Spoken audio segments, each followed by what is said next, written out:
อื่นจะมันไปใส่ภาษาโอ้ยมันก็ไม่ได้ไปทะเลดอกกับมาลินน้ำนี่ตี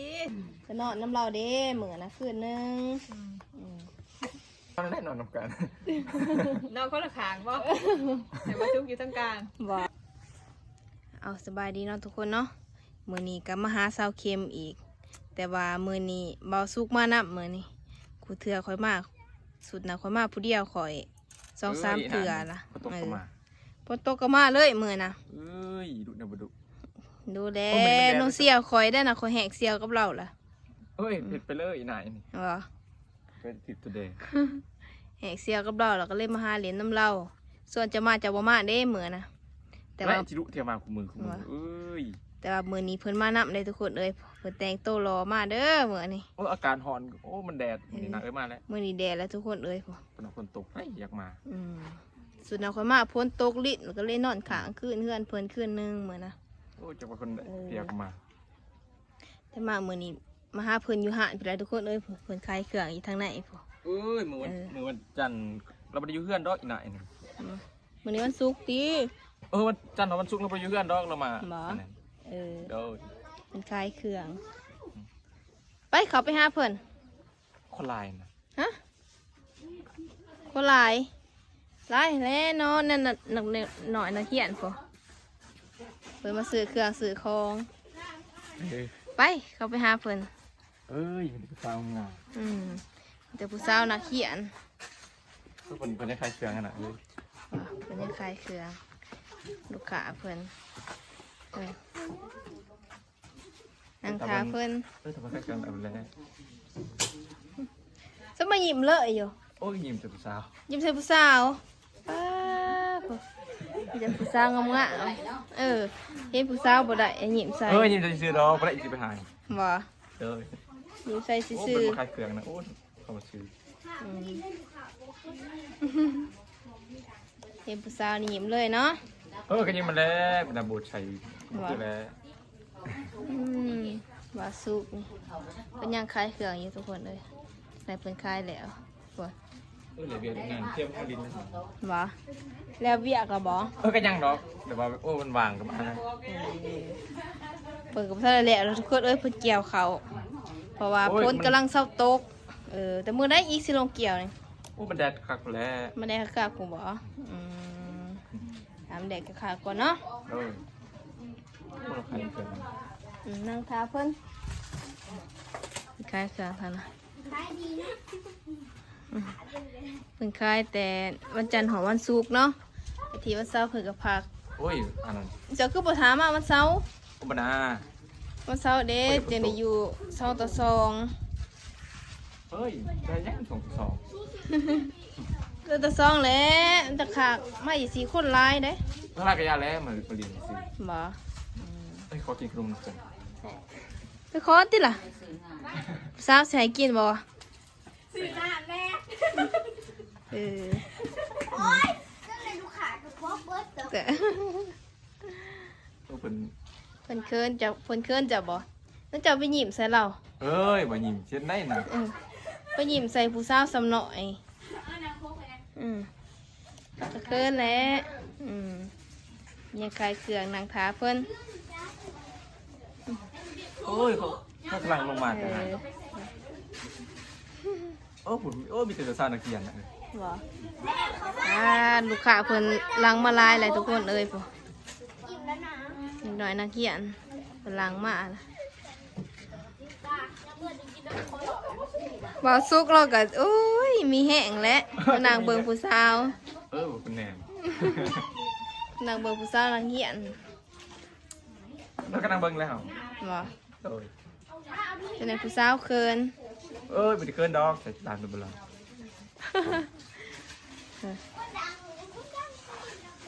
จะมีแต่ผู้หญิงนะเนาะ เป็นผู้สาวบ่สาวนักเขียน ไม่ทายกันนะเป็นอยากกอง เพิ่นขายดีได้ทุกคนเลยพ่อเพิ่นขายดี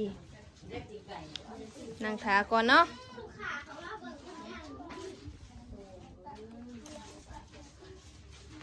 หลายโอ้ผมเป็นใครเนี่ยใครนานแล้วใครดีดี บ่ โ โดน แล้วก็ไปอุดหนุนซอยเล่านี่ติแล้วทางนะ มันน่าเป็ดว่าปลาไก่ อืมเอาเพิ่นขายเราไปอุดหนุนซอยเพิ่นแหน่เห็นเราบ่ลูกสายเนาะทุกคนนี่เซาเข้มเพิ่นก็ขายเครื่องให้เด็กน้อยแล้วเนาะเพิ่นก็เอ้ยแต่งตัวงามเนาะมื้อนี้เนาะ เฮ้ยเดี๋ยวงาน เซาเข้มเพิ่น เออ แต่ จะ งตัว รู้ งาม จักได้ เนาะ หัวสิมา ฮะ จะเราหัวสิมา ฮู้บ่หรือว่าเจ้าบอกเราก่อนบ่ฮู้บ่บ่ฮู้เนาะ เนี่ยแต่มือพออยากแต่งก็แต่งแล้วแต่ใจ แต่บาสู้ก็ยังแต่งตัวหล่อเหมือนนี่ ธรรมดาเลย บ่ธรรมดาหล่อคู่มือ น้อยเมียใหม่แล้ววันนี้นะ ร้อยเมียมาหายนะมาหาลูกบ่เหมือนนี่ มันแดดกับผ้าเที่ยวนะถ้าหลอกมันแล้วเสร็จ มาหาลูกหรือมาหาเสาเข็ม เอ้ยกับผ้าเพิ่นนั่นแหละไอ้น่ะไอ้ทามเลยมันยังได้ทามเป็นไอเดีย เที่ยวมาอีนอจนในเมทัลหายอีบ่ได้ได้ หมากกระเพาะเราเลยอยู่ปีเราไม่ได้พัฒนาดอกพาอยู่แบบไม่เห็นเนาะ ให้เพื่อนบ่เห็นเนาะเสาเข็มก็แล้วบ่เขาน่ะ โอ้ยแล้วจังไดพ้นแล้วก็เจ้าโต๊ะ บ่ มื้อนี้เมื่อวานนี้โต๊ะอีกตอนแรก บ่ว่าไผเนาะ เชื่อดอก เขาไผก็สิลงเบิดแล้วเด้ฝนตกบ่ซอย กำลังแดงมาเดียว มันสิออกนอนี่ดอก ฝนกำลังเสาตกบ่าวสุกก็บ่อยู่แล้วได้ อืม หาเลาะฝนสดตกแล้วก็หาเลาะ โอ้ยเวลาหวานกับผ้าลิ้นแล้ว บ่ ไปอยู่ยังเหลือ อยู่แต่กลางคืน เมียบ่มานํอีเนาะมื้อนี้เนาะ ปริมาดอกพัฒนาสายมาน นั่นว่า ำมาผู้เดียว โอ้บ่เนี่ยมานำอีก เพิ่นจะมาว่าแต่งตัวหล่อลีได้มื้อนี้ ธรรมดาแหละ ว่า แต่เสื้อใหม่ก็บอกว่าแต่งตัวหล่ออีนายเนาะ จะซื้อใหม่เด้อ เสื้อใหม่โอ้ยพังอะไรเด็กหูนะ ว่า โอ้ หรือว่าซื้อใหม่บ่แม่นบ่ เสื้อใหม่และอันซื้อ ว่าไผซื้อให้ ซื้อเองแหละ ซื้อเองเนาะหรือว่าเมียซื้อ เงิน ให้ ขายเขาบ่ ไปขายนะเขา บ่ใส่เบิดเทิงละบ่เงินขายเขาค่ะ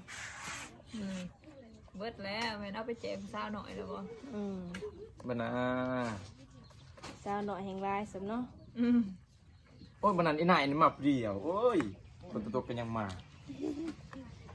มาผู้เดียวแล้วมื้อน่ะไปซื้อข้าวปุ้นมาให้เซาเค็มเฮ็ดให้กินมื้อน่ะ กินจะสองอย่าง ก็ก็กินก็นอนน้ำเราเด้มื้อน่ะคืนนึง เจ้าอะไรประมาณนั้นเขาใส่กันแล้ว เฮ้ยนายเนาะนอนได้นอนนำกัน นอนคนละขางบ่แต่ว่าทุกอยู่ตรงกลาง ว่า โอ้ไปเลย มากล่ะ เอาไปเลย มาสู้กระแหงมากแล้วปินไปทางใดกับเฟาะแต่ผู้สาวข่อยว่า เฮ้ยได้สิบมา ว่า โอ้ยมีผู้เบาสนใจได้นั่นเนาะ ว่า โอ้ยเพื่อนก็จะมาสาวเค็มสาวเค็ม อืม เอซีเบาโอ้ยพามาสาวเค็มแน่แบบที่ทอด เออ ก็พามาแล้วอันนี้ จะว่าได้เลย ก็พามาแล้วอันนี้ ก็พามาได้เนาะ เหมือนน้ำอ่ะบ้านน่าคือเป็นนานเนี่ยมั้ง หรือว่าผ้าเขามานะ มันน้าไปได้พามา ข่อย อืม ไปได้จากพามา วางมาจัก พามาแต่ว่าสาวเข้มแห่งบ่มีไผเราอยากได้ผัวค่ะ ก็มันน้า อืม ฮะคนลบใหม่เด้แต่ว่าเนาะ เราก็อยู่มาเฮิงเติบแล้วเด้อยู่คนเดียวค่ะ รักพามานะเหรอ ว่า เจ้าบ่เอาเห็นว่าค่าดองแพงเนาะตัวว่า เอาเลยได้พันหอดย ก็นอนเนี่ย ย่ำได้บ้านนี้ บ่ตีแล้วเนาะเพิ่นมีเมีย2คนล่ะย่ํได้ก็ได้แหล้ว บ่เน่าวะ บัดเซาเข้มแล้วเราอยู่ผู้เดียวเราเราก็อยากได้ผัวใหม่ กระบุก ถ้าเจ้าบ่เอาก็สิติดต่อให้เรา ดอกไม่คนนี้ หลายคนอยู่ดอกสนใจเซาเข้ม ำเอ้ย บ่สุกบ่เป็นสีเว้าเลยบ่เป็นสีเว้าสีว่าให้จังเมื่อจ้ะแต่เซาเข้มเสียให้อยู่อยู่บ่ อุ้ยมาดินนำเป็นได้ไม่ใช่มาอยู่เลย ยู่สิเป็นยัง ก็อยู่เลยแล้วก่อนนั้น อยู่กับวันนี้อยู่น้ำข่อยเนาะ ก็อยู่ เดี๋ยวก็เนาะวันตา เอ้ย สิอยู่นำกันคือเก่าแหล้วเนาะเฮือนหลังเดียวแม่นบ่ อยู่กันแล้ว ว่า อ๋ออยู่ไปโดนๆมันอาจสิมีเนาะ โอ้ ไปโดนๆเด้มันอาจสิมีนะ จะมันไปใส่บ่ซะ โอ้ยมันก็บ่ได้ไปทางไหนดอกเนาะ กับมาเล่นน้ำนี่ติสิพาเลาะตลาดมื้อ เอ้ยยามเช้าบ่ยามแรงนะ ยามเช้าแล้วว่าเอาตลาดยามเช้า เอ้ยยามเช้าบ่ได้มาบ่ได้ดอกเนาะ มาของมาแล้วนะก็อยากเซสวน น่ะ เพิ่นคงเบิ่งแล้วมื้ออื่นเขาว่าก็มา มื้ออื่นเช้าสิท่านบ่ก็ต้องให้บ่สุกค้างคืนอยู่นี่แหละคืนหนึง สิเป็นห โอ้ ยั ย ง ก็สิมานั่งเนาะที่ตลาดเด้อไปแล้วโอ้ยไปไกลๆนะ ก็ให้บ่สุกนอนอยู่นี่มื้ออื่นเช้าพากันลงตลาดแต่เช้าน อนก็นอนสิเป็นห บ่ ยัง อันเด้ ว่าอีหยัง นอนก็นอนเด้อของเก่าก็มีค่าคือกันบ่ ของเก่าก็มีค่าแล้วบ่ร้ายกว่าเก่าร้ายกว่าเก่า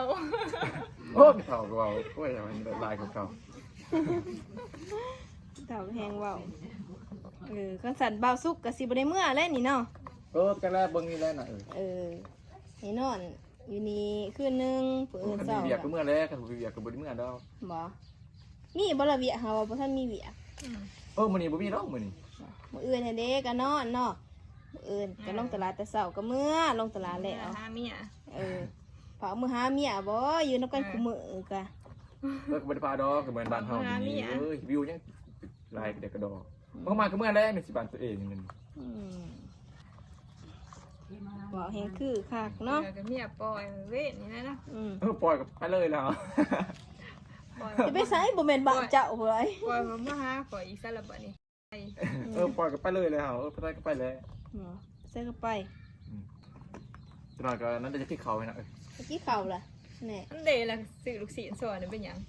ซื้อซอยแล้ว โอ้ยปิ่งไก่ ให้กินซื่อๆบ่ได้บ่เนาะ มีบ่นะ ตอนนั้นมาซื้อฝึก บ่ กิ ได้ น กิน เลย ซื้อได้ บ่ก็ว่าให้กินซื่อ บ่นะเขาสิลูกข่อย ๆบ่ ยันจะลูกก็ทำมา แล้วก็หาเงินอยู่ ก็ทำมาซื้อเอามากินตลอด ให้กินแต่ข้าวก็พอเนาะ ให้กินข้าวได้นะไอ้บนนี้ ได้กินได้นอนก็พอแล้วสำนั้นเขาคนนี้กินอยู่ เพิ่นบ่กินดอกลูกศิษย์บ่สุก สิกินหยัง โอ้ยนายมาเบาไปออกไปเลยเพราะนั่นเคยกินกระต่ายกินกระดอ บ่ เพราะแล้วให้กินเขาหนึ่ง สับไปหากินข้าวกินน้ำกันนะทุกคนเนาะ